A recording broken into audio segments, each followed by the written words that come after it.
Good morning, everyone. Welcome and thank you for joining us for today's webinar on how to pass the SFC technology audit, where we will examine the topic in question, as well as what is on the horizon for the asset management technology. My name is Matthew Jarvis, and I'm head of sales for services here in Asia at Linedata.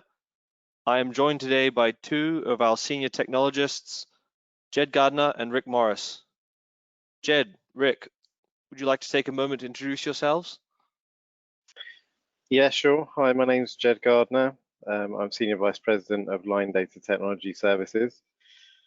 We provide IT services, helping asset managers and hedge funds to take the burden of IT away and focus on managing their businesses while achieving excellent results through the use of technology. Good morning, everyone. My name is Rick Morris. I'm the Chief Information Officer for Linedata, responsible for our corporate IT, our hosting infrastructure, networking, and information security globally for Linedata. Thanks, Jed and Rick. So before we dive into our discussion, just a couple of housekeeping notes. We'll record and share this webinar with you in the coming days, along with a transcript of today's session. We'll also have a Q&A session at the end, so please do ask questions throughout using the chat function. If you can send your questions to staff to make it easier for us to track them. Although COVID-19 imposed restrictions have largely been lifted here in Hong Kong, and most firms return to business as usual, the challenges facing SFC license managers are far from over. With new regulations on the horizon, we will look at how to pass the SFC technology audit. Should you have the misfortune to be audited so soon after returning to business as usual? Without further ado, let us press on. Let's start from the beginning, Jed. The SFC audit. How do you know you're going to be audited? Yeah, I think that's a good question. If you haven't been audited before, it's one of the things that you'll be wondering. It's important to recognise that there's three different levels of regulation body and auditors within the process. So obviously we have the SFC that defines the regulation and policies for LCs to follow. You then have the SFO that are commissioned by the SFC to initiate audits, and then you have third parties that are used by the SFO to actually carry out the audits for them. The third-party consultants, tend to be well-known names that carry out all types of different audit, but they are they do specialize in these types of audits too. So it's important to know that information that we have is that in the last 12 months there have been around 300 audits carried out by the SFO. So there are a lot of, there's a high probability that you will experience one of these at some point.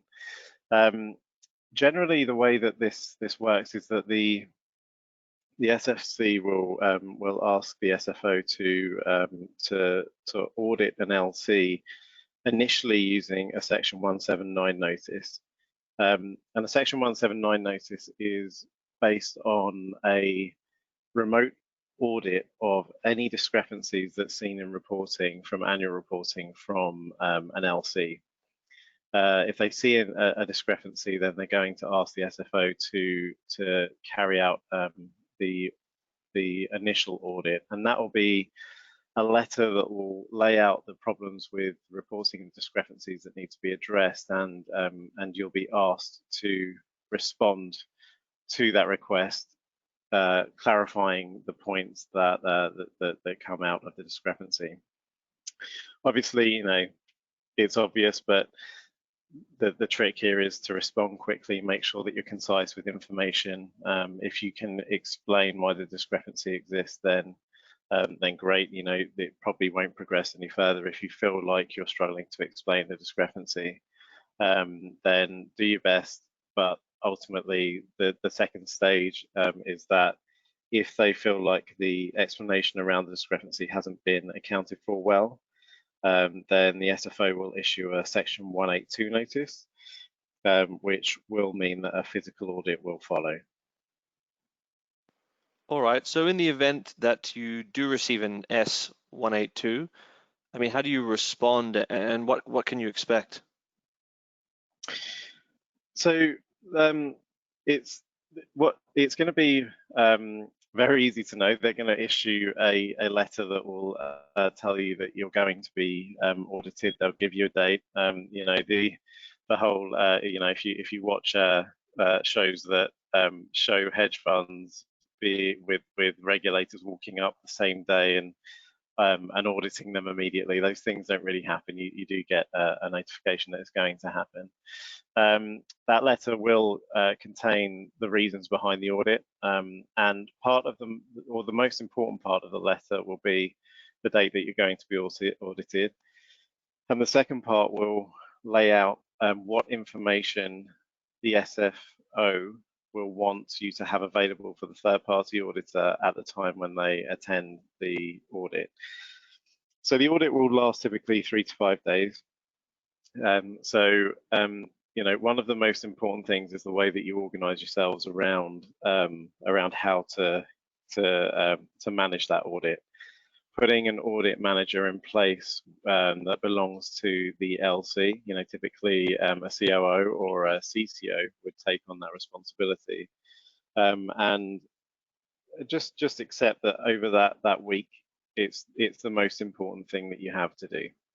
And make sure that you have everything available to them that they need, and that the audit manager that you put in place for your LC has access to all of the resources, all of the staff that might be needed for that week. Prepare a pack of information that will help you just to be organized, and do it in chronological order. You know, the easier that you make the process, the easier it's going to go, the less questions are going to be asked. And really what your main aim is during the audit is to stop questions. If you can stop the questions from happening, then you're going to get through it a lot easier. The more questions that come up, obviously, the more time that comes, the deeper they dig, you know, the more they might find. So what you're really looking to do is you're trying to reduce the interest in the time frame. You know, if you can keep it to 3 days, great. One of the things that you know, gets missed, and it's such a simple thing, is make sure that the auditors have a space to work that's private and quiet. You know, don't put them in an open office. Don't put them at a desk where there's lots of noise going on, where they can overhear things that, you know, might cause problems. And you know, make sure that they have access to refreshments and all of those things. You know, just think logistically about the process. And then as you start to get down to the who you should have available, they will interview people whilst they're there, and you know, that's okay. That's what they're there to do. But what you really want to make sure of is that you've briefed your team on why they're there, and make sure that you have any third-party providers, particularly from the IT side of things, available. You know, you can ask them at the beginning of the week, you know, when to have different people available. Specifically, they will make sure that they tell you when they want third parties available, and make sure that when those third parties need to be there, that they're there. You know, you've got the right people you trust, that have experience in responding to these types of things. All right, and how about you know, IT services? Will this specifically be addressed by the audit?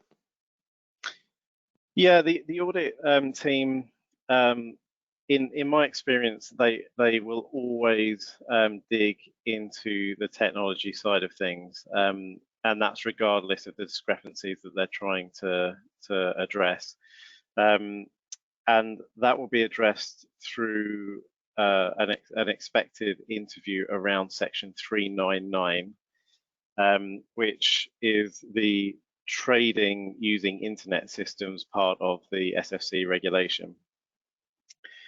What Section 399 does is it defines a lot of cybersecurity requirements around how data is accessed from the internet and how data is managed on applications that have access to the internet. And really what that's aiming to do is to make sure, one, that you're protecting your data correctly, and that you've really thought about how your infrastructure is implemented to keep it compliant. And it also addresses best practices around infrastructure management as well. There are other areas within the SFC regulation that address infrastructure, but when you're talking about Section 399, it really does address all of them. And so knowing when the IT team or your outsourced IT provider are walking into that interview to provide information, they should know what Section 399 is in detail. They should be able to answer all of the questions around the information that's contained within your compliance manual, which will address Section 399, and be able to know how not to talk too much so that they can avoid giving too much information away. You really want to stick to the the regulator guidelines with your answers, and make sure that you don't climb out of scope. All right, and expanding on that, Rick, to bring you into the conversation, what are the key technology focus areas of the SFC audit, and what current combination of policies and technology best practices can managers put in place to adhere to Section 399? Yeah, so as Jed mentioned, Section 399 is the cybersecurity section. It's really looking at specific concerns about using trading systems across the internet. It's designed to be very prescriptive about the requirements for protection from hackers. So this is what we want to focus on. We feel like this is the biggest component, and most of the other technology issues that you're going to run into are covered if you've got the Section 399 items covered. If you want to talk to your IT teams and service providers about this afterwards, you may want to take a few notes. This will be a little bit technical. I'll try not to bore you with too many technical details, but getting into it. So Section 399 actually covers about 20 different items. We're just going to focus on kind of the top 6 today in our mind. So number one, and the one that they lead off with, is authentication. So many of you probably know there are technologies out there that allow you to verify your identity with more than just a username and password. You may have seen this on Gmail or Nest. There'll be a second factor of authentication, which may be they'll SMS a code to your phone, or ask for some other piece of information that only you would have access to. And this is what they call two-factor or multi-factor authentication. And the SFC is strongly recommending that you implement that. There are a number of ways you can do it. There are products like Duo and Microsoft MFA, which comes free with an M365 license if you have that. Or it's possible that your trading platform itself will support it, and they'll often do that with something like Okta or Auth0. At any rate, that's definitely your best first step. Second thing you'll want to cover is encryption. So when we talk about encryption, we talk about 2 different types. We talk about data in transit and data at rest. So anytime you're transferring data across a network, that's data in transit, and you need to think about how you're going to protect that data. The most common way to do that is with a VPN. I think most people have probably heard of those. It can also be done with SSL, which is an HTTPS, so a secure website. And then there's also a technology called TLS, which is used to encrypt email between 2 endpoints.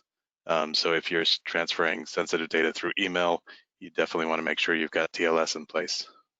And then in terms of data at rest, this is data that's sitting on a disk somewhere. For desktops and laptops, you can look at something like Microsoft BitLocker, which is built into Windows 10. Most of the storage that's used by servers can be encrypted by the storage device itself. Most of the relational databases also support encryption. Oracle and SQL Server, they have their own encryption built in.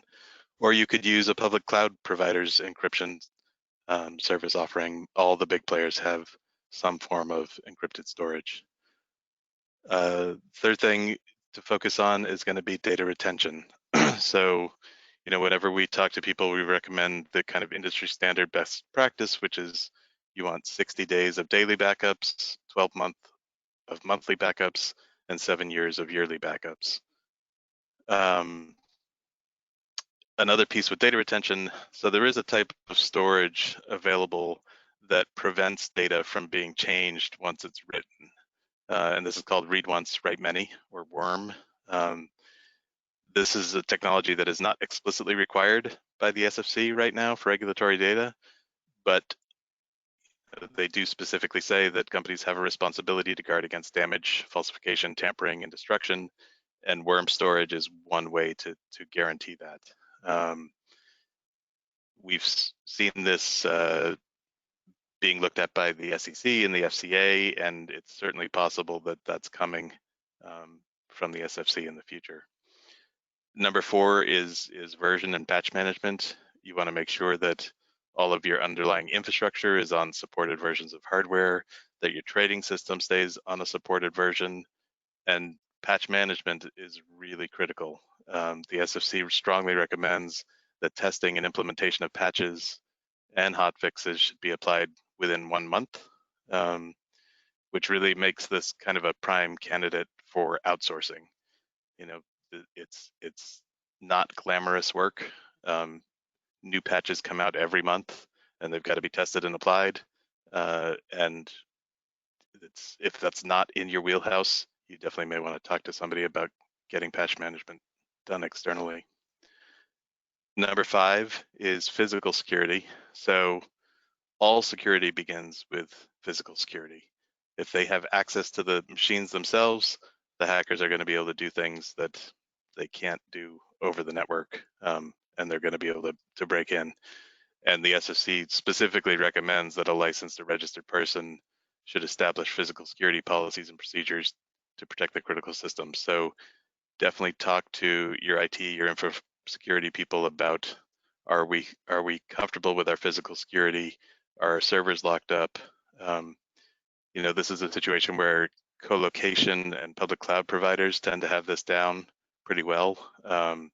Most of them use cameras and biometrics, and they generally will have some kind of third-party audit like a SOC 2 or ISA 3402 to attest to the fact that they're following all their procedures. But if you are going to do this on your own, definitely make sure you cover it in the compliance manual. And then the last one to think about is monitoring. So at the moment, the SFC only requires monitoring to detect unauthorized access to clients' internet trading accounts. This is actually a pretty low bar. So something simple like Nagios or SolarWinds can definitely handle this. However, by the end of this year, both the SEC and the FCA will implement changes that are requiring full infrastructure monitoring. So all of your servers, all of your endpoints, and this is something that's called managed detection and response, or MDR. And we do expect that the SFC will follow suit at some point with that. All right, thanks, Rick. So I think those are the big things to think about for Section 399. All right, fantastic. And how about the policy side of adhering to Section 399? Yeah, so I mean, the most important part here is going to be your compliance manual. This can be developed internally or with the help of your IT or information security provider. From a pure technology point of view, the pieces of the compliance manual that you need to cover are things like, a clear definition of who oversees IT and information security, what are their responsibilities, and then who is in charge of the manual, because it needs to be reviewed at least annually. It should cover business continuity planning. It should cover staff training and awareness. It should cover penetration and vulnerability testing, your acceptable usage policy, your bring your own device policy, what you're going to use for antivirus and encryption. But the most important thing here is to have an incident response plan in your manual that can be followed in the event of a breach. If you have a breach, it's a scary thing. It's a tense time. You don't want to be trying to figure out what you should do next. So your incident response plan should be very detailed, step by step, telling you what to do, who to call, when you need to do it. This can really be critical. And I think, Jed, you may have an anecdote around the use of incident response plans. Yeah, sure. So I think it's important just to give examples of where incident response plans have really helped to save the day. And it also highlights, I guess, when you're thinking about how to implement cybersecurity policies, that you want to make sure that you're not only implementing it to the SFC's regulations, but you're doing it because it helps to protect you. And if you put enough work into this, you're not only going to reach the SFC requirements, but you're also going to protect yourselves at the maximum level, which goes way beyond regulation, really. So an incident that we saw at the end of last year with one of our clients in Hong Kong, the CEO had gone onto his Office 365 email, his email hosted in Office 365 along with the rest of the business, and in an airport had basically logged off of his Office 365 account, but at that time Office 365 had a problem with something called session hacking. And what session hacking is when you're logging into Office 365 or an application, you'll use multi-factor authentication, which means that you'll be logging in on your computer and then it will send a request to your cell phone or mobile phone to approve that request to log in. Once you were logging out of Office 365, and this was a problem with that specific technology last year, it would keep your session open, which would mean that someone else could adopt your session without having to use multi-factor authentication or a login.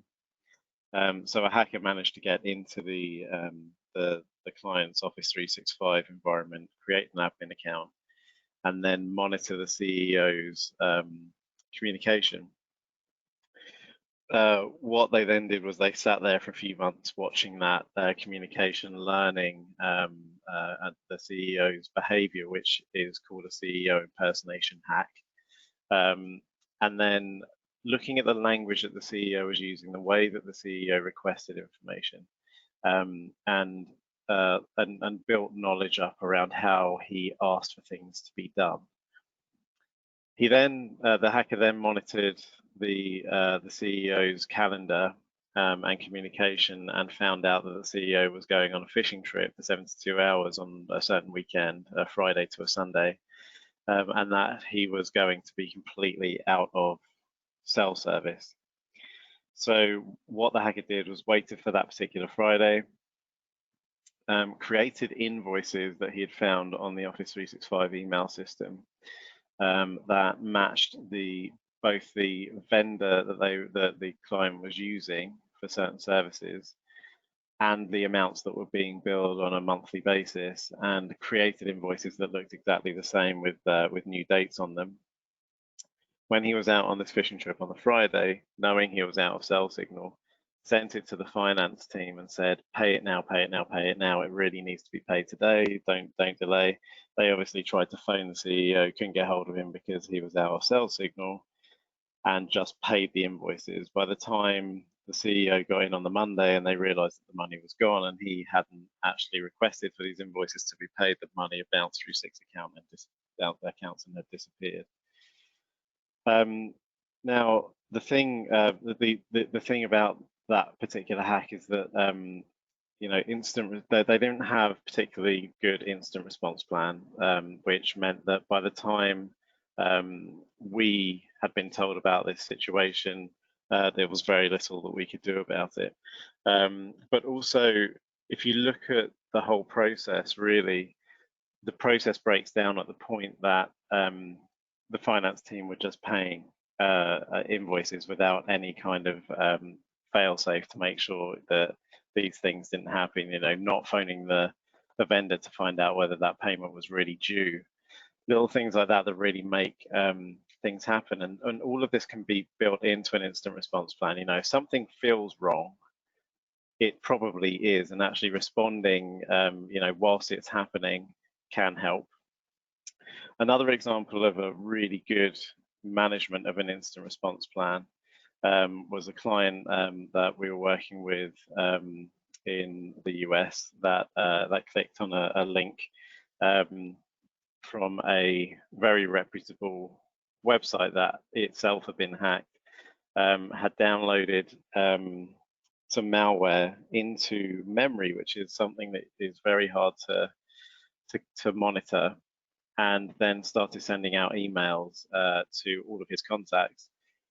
Now, we had technology that was monitoring that environment, and we were able to see that something was happening. And he had 1,500 contacts that were available to send that email from his contact list, and we managed to stop the hack from happening when it got to around 350, which was a matter of minutes from the start of the hack. But then the second part of it was the most important. We had a very good incident response plan in place with the client, and what that meant was that we were able, as their IT provider, to work with them to ensure that we could very quickly isolate the CEO's machine from the network, scan it, make sure that we had covered scanning off on his machine, and that we could clear it out and make sure there wasn't anything wrong with it, and then re-enter it onto the network within an hour, completely clean. But also, whilst that was happening, we were able to scan all of the client's machines that were on the network so that we could see whether the hack had spread or not. And that was all part of an integrated incident response plan that had been designed in conjunction with us as the cybersecurity and IT service provider. So the thing that I would advise very heavily is that when you're thinking about your incident response plan, which is a key part of your compliance manual, really think about how you're going to work with your providers to make sure that when something happens, that you've got all of them included in the process. And that's not just IT, you know, that does look towards, you know, making sure that your bank understands how you're going to respond in these situations, and that you have protocols in place with them as well, and with your staff. And so everyone's aware of what to do when these things happen. The only, you know, the only thing that you can guarantee is that people are still going to try and hack everyone. You know, everyone's, you know, subjected to it in our personal and professional lives, and ultimately it's stopping it is one thing, but you can't always stop it. You know, having a good response plan is one of the things that's key to it. All right, well, just coming back to the SFC technology audit, now that we know what you have to have in place, you know, how do managers actually prepare for the SFC technology interview, and are there any mock scenarios that are out there? Yeah, it's actually mentioning mock scenarios is a really good point. I think the technology interview can be quite a daunting thing, as you mentioned at the beginning of all of this, Matt. And the thing that that you want is you want someone experienced, you know, in the room. And you know, it's hard to gain that experience if it's never really happened to you, and that's, you know, that's something that is just has to be accepted and it's normal. But a lot of cybersecurity providers will carry out a mock audit with you, and they will know the types of questions that the SFC ask and the type of pressure that they'll put on you. Now, the thing that you know, from my experience of audits, or specifically technology audits, is that the third-party auditor will drift in information that they're asking you. And it's although you know, you can say that you're definitely going to be asked some things, like, do you have an incident response plan? Please explain how it works to me. And they'll have the policy in front of them. They just want to know that you know how it works. They will try and kind of push the barriers a little bit and ask you questions that aren't necessarily something that they should be asking because it's not related to the regulatory guidance that's provided.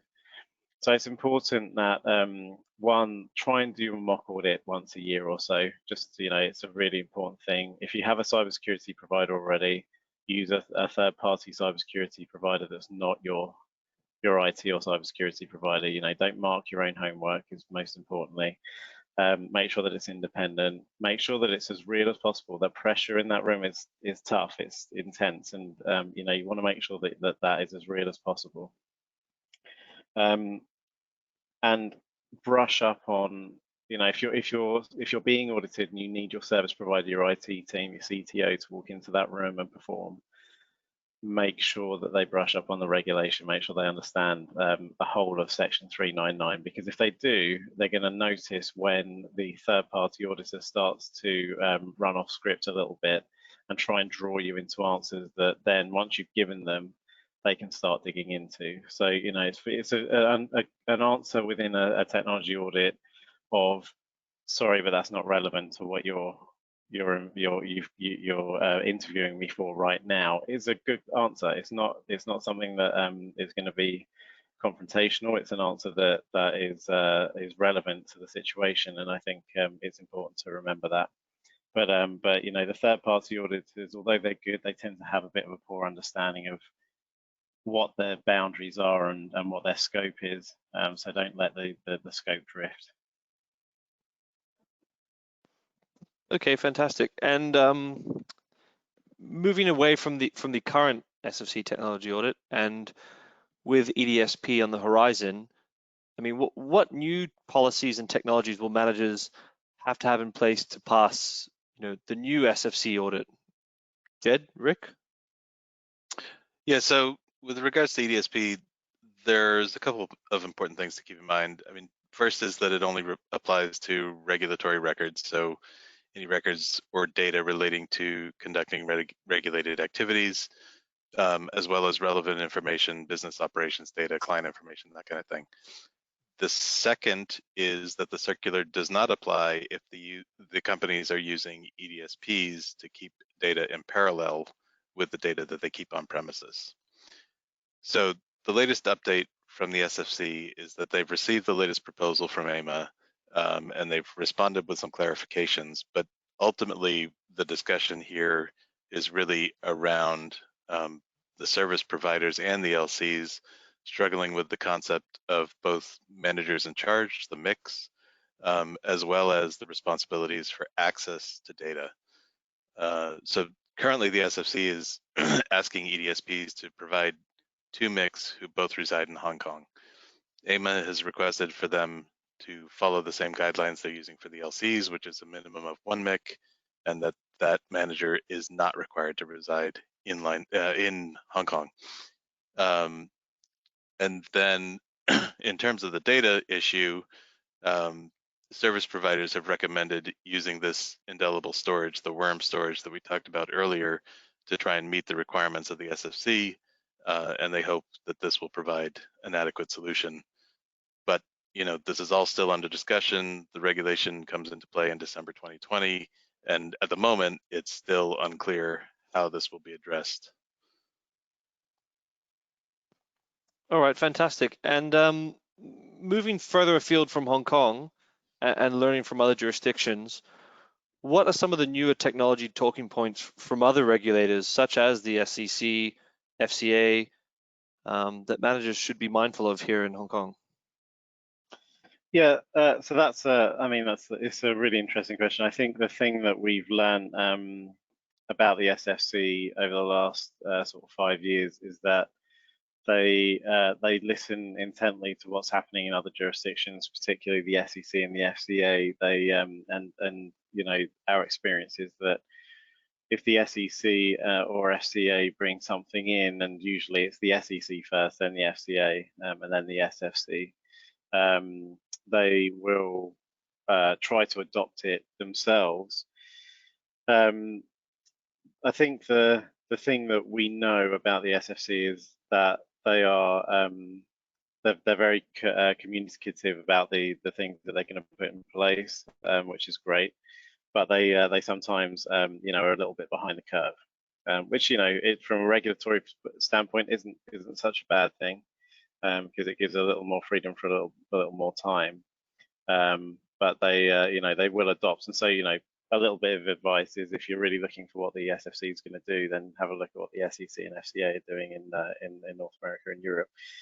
Having said that, one of the regulations that are coming across that we can foresee right now is that the SEC and FCA, as Rick mentioned earlier, are bringing in a much tighter regulation around the monitoring of endpoints and infrastructure for security breaches. We know that by the end of this year, the SEC and FCA will have this what we call managed detection and response regulation built into their cybersecurity policies. So it wouldn't be a stretch to think that the SFC would be passing this down to regulated entities within the next 12 months, or at least proposing a change. The difference between the current monitoring requirements of the SFC and the new, more specific requirements is that currently, as I said earlier, the only thing that we really need to be mindful of as far as monitoring is concerned is the authentication monitoring to applications that are being used for trading right now. What the SFC will do with managed detection and response is request that all endpoints and infrastructure are monitored for absolutely anything to do with a cybersecurity breach. Managed detection and response is one of the, or actually the only way to really achieve that right now. And it's important to know that that's why Linedata is launching a managed detection and response service to try and approach this regulation and make sure that there's some technology in place that we can utilize to address it. All right, and stepping back from audits and the regulators, what ongoing technology threats should managers really be worried about most? Sorry, Rick, do you want to take this one? Sure, yeah. So I think you know, public cloud obviously is something that's on everyone's mind and has been for several years now. And there's always a question around the security of it. And it's not that public cloud is inherently insecure. You know, I mean, all of the major public cloud providers have done everything they can to find the best security people the world has to offer, and that's, you know, kind of contributed to a shortage in security people. But the thing to know is that public cloud often just offers you the tools to secure things, but you really need someone who knows how to implement and monitor those tools to make sure that you're safe. And then the second thing about public cloud is it's important to remember what it's good for and what it isn't. The public cloud providers' marketing teams would have you believe that public cloud is always the best, it's always the cheapest, and everything is going to be public cloud eventually. Personally, I don't believe that. I think it's great for workloads that are very elastic. In other words, if you have a high demand at month end for compute power, but then the rest of the month you don't really need that much, and you can turn things off and on, that's where you can really save some money with public cloud. Anything that you need to run 24/7 is almost always going to be more expensive to run in the public cloud. And if you pin down the public cloud providers on that, they will actually admit it in the end, even though they don't like to. So, you know, there are workloads that are just going to be better either running in a private cloud or running in your own data centers, at least for now. Second thing, we've mentioned these CEO impersonation attacks. The phishing scammers have gotten very good at doing their research. So even if they don't hack into your system the way Jed mentioned, they still are going to look through LinkedIn. They're going to try and figure out the hierarchy of the company, who the important people are. They're going to look for any public statements or speeches given by your CEO that might give them a clue to the way your CEO talks. And they're going to work to craft an email that looks a lot like it came from the CEO, and they're very good at it. And obviously, you know, when people get an email from the CEO, they tend to jump sometimes without thinking about it, which can very quickly lead to some undesirable consequences. And like Jed mentioned, I mean, that's really where the incident response plan comes in. 3, I would say ransomware, and going along with that is backups. You know, even with the best web filtering in place, ransomware can still get through. And your number one defense against ransomware is backups. Once that data is encrypted, if you don't have a backup, there is no way to get it back without paying the ransom, and you really don't want to do that. So making sure that you've got excellent backups that are reliable and, you know, go back as far as you need them, that's really important. And then number 4, this is kind of boring, regular IT stuff, but patching.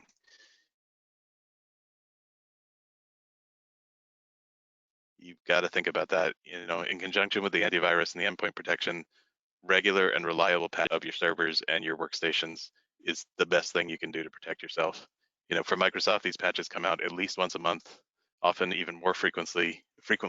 Sorry, and you really need to find a way to apply these as quickly and as safely as possible. You know, the amount of time between the release of a patch and the release of an exploit that takes advantage, if you don't have that patch, is shrinking down to, you know, it used to be months, weeks, now it's down to days. So you've really got to stay on top of the patching. And Jed, did you have anything you want to cover there?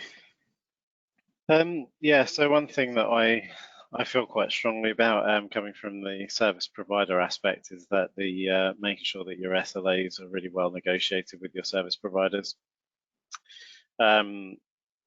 If you decide to go with a service provider, a service level agreement, or an SLA, as it's also called, is critical in defining how the engagement really looks. I think if you take a contract from a service provider, especially a technology service provider, and you look at the contract itself, you can run through all of the clauses and everything is really important, but when you get to the SLA piece, that's really what counts, and that's your response times, your resolution times, how often patching is going to be carried out, what you're really getting for your backups, you know, are they compliant?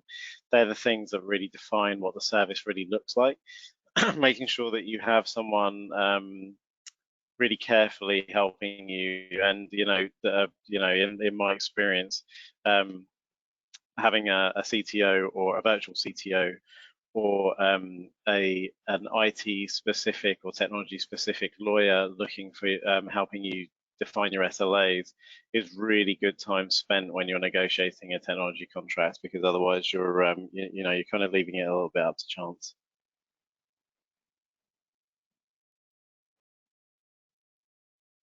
All right, thanks, Jed and Rick. And final official question, and this is to really give the crystal ball a shine here. What do future technologies such as quantum computing, AI, and the cloud mean for cybersecurity and combating cybersecurity threats? Jed, do you want to take this one first? So yeah, it's a really interesting question. There's a lot going on in technology right now, but there are 3 main components, in my opinion, that are contributing to potential risks for the future. We have the DevOps methodology, which is the methodology of speeding up the development of applications to be able to release features much quicker than we ever have done before. And that's done through automating development processes. Now, since DevOps has been around, it's been around for maybe 7 years or so. I think it's really getting some traction now in mainstream businesses across the industry. And that's kind of happened over the last 2 or 3 years. And what we've really seen is that because DevOps is running so fast, IT infrastructure teams, which are always separate to development teams, have struggled to keep up, and that the security teams that run alongside the development and IT infrastructure teams are also struggling to keep up, and they're even slower than the IT teams. to address that, AIOps has been developed and SecOps has been developed. AIOps is the automation of IT infrastructure to complement the automation of the development process now, and SecOps is the automation of the security process, so that it can keep up with both the development and the IT infrastructure automation side. Now, when you think about that and you add something like quantum computing in, which is something that's being developed right now, it doesn't have a real use in the real world at the moment, but it will do in the next 3 to 5 years, I think, and will become a lot more mainstream in the next 10 to 15. The thing that you always have to think is that the faster that something goes, the harder it is to control. And that's true of anything. If you look at the development of technology over the last 25, 30 years, how far we've really come, you know, the tradition of build the technology and then secure it is not something that we can adapt right now, because things will move, are moving and will move so fast into the future. So allowing SecOps to be part of the process at the beginning of developing an application and technology and infrastructure is extremely key to solving that problem. If we look at quantum computing and what that's really going to contribute to, it's being utilized to solve a number of different issues. The blockchain issue that we have right now, that is used to create a very fast and globally distributed ledger for cryptocurrency. It has an inherent risk with it. And actually, I was speaking to one of the head researchers of a group that are looking at utilizing quantum computing to solve the blockchain problem that exists in technology right now. What they're really looking at doing is using the speed of quantum computing to solve the problem rather than solving the actual problem with blockchain. And I think that's a really important thing to think about. And you know, we can go into what the technicalities are, but ultimately what it really creates is that if you're looking to use a faster technology to try and solve a problem rather than solve the underlying problem, then you're still leaving the technology open to attack from hackers. And I have to absolutely believe that hackers will use the technologies that are being developed to try and combat these issues to then expose these issues once again. So it's a full circle, and I think the one thing that we have to remember is the faster things go, and the more effort we put into trying to get faster or get to a certain point faster, we absolutely have to be even more stringent around the way that we use security. Yeah, and I would say, I mean, kind of following up to what Jed said about the DevOps. So if people aren't familiar with that, that's two of the key concepts there are called continuous integration and continuous delivery, which is basically having automated builds that are tested as they're built, and the ultimate step there is continuous delivery, which means you actually roll these things out into production immediately. The trick there is the security piece. Obviously, you know, traditionally security has come in kind of at the end. The developers develop their code, they hand it over to security, and security will test it. That doesn't work with continuous integration and continuous delivery. So there's a concept of DevSecOps, which is you embed security testing into your build cycle. So you're testing the code for security holes as it's being built. And that's really critical if you're going to try and do the CI or CD piece. So if you're doing that yourselves, or if you have software providers that are doing it, you definitely want to make sure you have a conversation with them about how they're handling security in regards to DevOps. And then again, you know, with public cloud, it's not that it's inherently insecure or unsecurable, but like I mentioned before, there's a whole different set of tools for securing public cloud. And if you want to head down that route, you need to make sure that you either already have the knowledge on how to secure it, or you give people the time and the training to learn that knowledge. All right, thanks, Jed and Rick. That brings us to the end of our scheduled questions. We'll now move on to the audience questions, which it seems like there is a few. We'll just read from the top. And the first one is, if I have been audited this year, can I not worry about EDSP for the next year? And I suppose this is addressing the frequency of audits. Jed, Rick? Yeah, so always pay attention to the regulation. I mean, the thing that you can guarantee is that you will be audited at some point, right? I mean, and even if you've been audited this year, if you have a discrepancy early next year and you can't explain it well, then chances are you're probably going to get audited again. I don't think it's really about the frequency of audits. I think it's about whether the SFC specify that you won't be audited straight after you've just been audited, and that's something that I think to my knowledge, they don't specify that there is an indemnity period afterwards where that's not going to happen. So I would say always be prepared. You know, depending on what comes out of the EDSP discussion, we're going to need to, you know, take a view as an industry and decide how to respond to that. And bearing in mind that they've pushed it already to December 2020, I think we just need to see what it looks like, and I'm sure there'll be a grace period to put those things in place. So I'm not sure in the immediate term it's going to be a massive problem, but what I would say is that once they do tell the industry or agree with AIMA what the output will be and what the final stance will be, then, you know, get it in place. It's as soon as you can. It's you know, it's the right thing to do. Another question here from the audience. How much does the SFC actually follow other regulators' leads, and how much do they march to their own beat? Can you give any examples on how the regulations have varied in the past?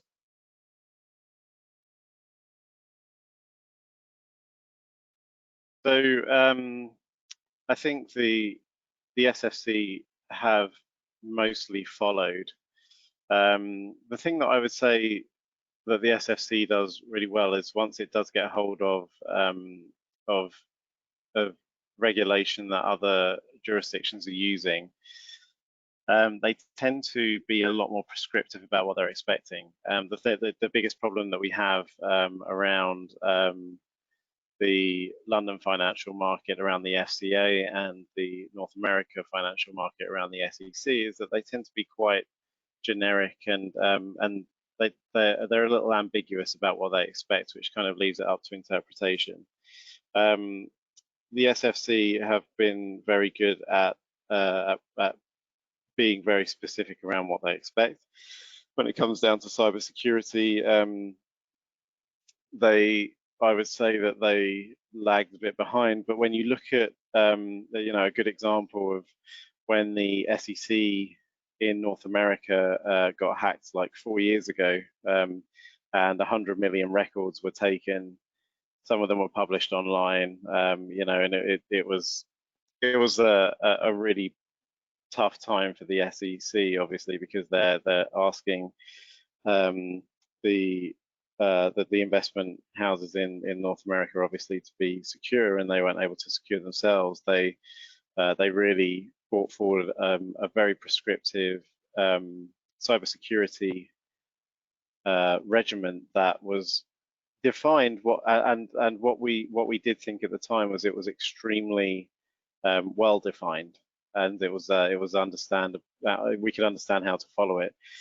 What I would say is once the SFC brought in Section 399 and were really prescriptive around cybersecurity, it kind of showed two things. To your point, Matt, is that, or to the question's point, is that when the SFC took that on, they were really doing it and using the SEC and the FCA as a basis for the detail that they were going to provide.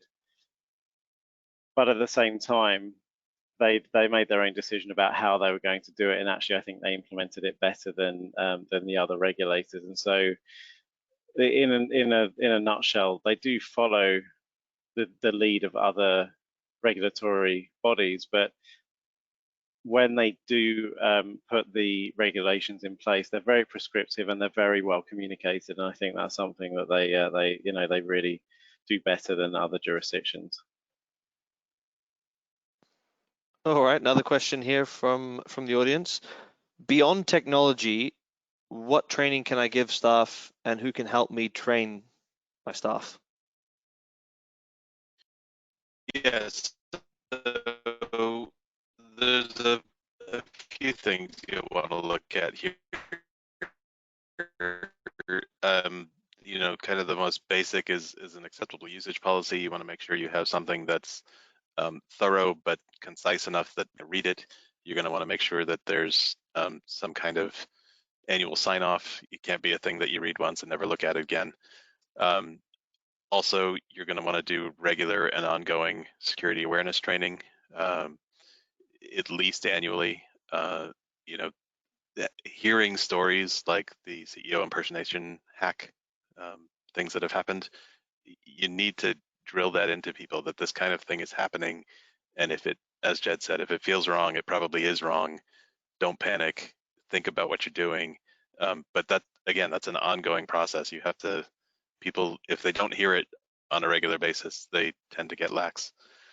We've even seen some companies that are offering kind of an ongoing phishing training where they've really kind of gamified phishing, where they will send fake phishing emails to your employees to see if people click on it or if they don't. If they do, it'll send them to a web page saying, well, this was a test and you didn't pass the test. Some companies at that point would require additional training, or maybe if they fail multiple tests. If you want to go down that route, there's a couple important things to remember before you do. One is make sure you've done that training, because if you start doing that to employees who don't feel like they were trained on it, they're going to feel like they were treated unfairly. Number two, and this is important as part of any information security training, is you really need to train the staff that if they've done something wrong or they think they've done something wrong, the faster they tell security, the better. Particularly for something like ransomware, the faster that can be shut down, the less damage is going to occur. So you got to teach them that, I know it's embarrassing, but don't be embarrassed about it. It's better to tell us. And then equally important, you need to train your security staff that, if they want people to talk to them, they can't be derogatory or punitive when people do come to them. So yeah, a lot of things to keep in mind there, but just the key point there is kind of stay on top of it. Don't use it as a checkbox. Don't do it once and say, okay, we did it. It's got to be on some kind of a regular basis.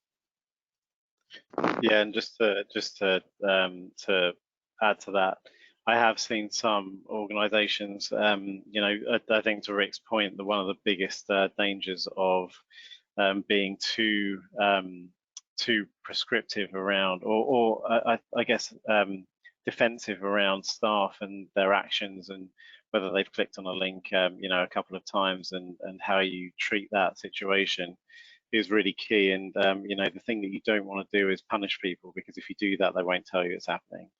I have seen some organizations rewarding people for reporting it, and when they see it, and I think that's a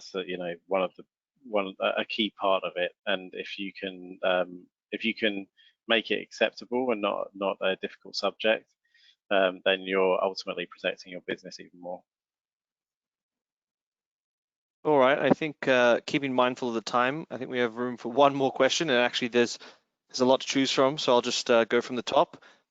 Can you give another example of a CEO impersonation hack, and what is the easiest implementable defense?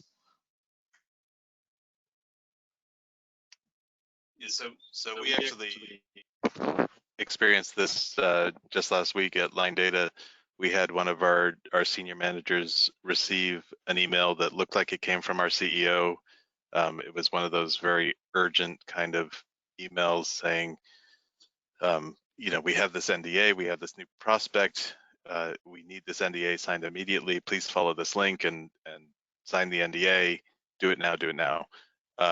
Fortunately, the person recognized that this didn't sound quite right, escalated it up to information security. We were able to determine that it was a fake email. We were able to warn the other senior managers that this is happening. And we were able to send that phishing email to Microsoft. So they have a whole database of phishing emails, and they're getting better every day, but so are the phishing scammers. So, you know, it's a combination of training and just constantly reminding people, just be careful what you click on, because it's so easy to do. Jed, anything to add to that? No, I think you know, I've seen a few. They tend to follow the same method that I mentioned earlier. You know, I've seen it in all different types of industries. The one thing I would say is that the financial industry is 300 times more likely to be attacked by hackers than any other industry.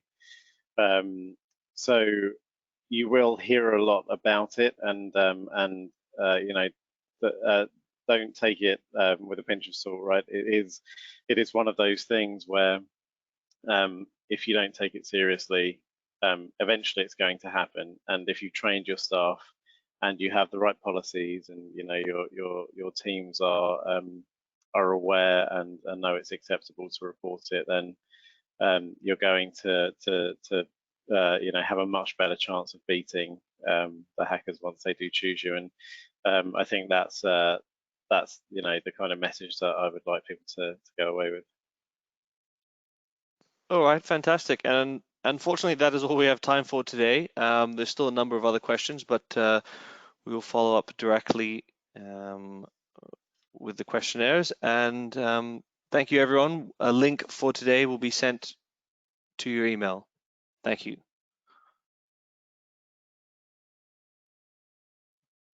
Thanks, Jed.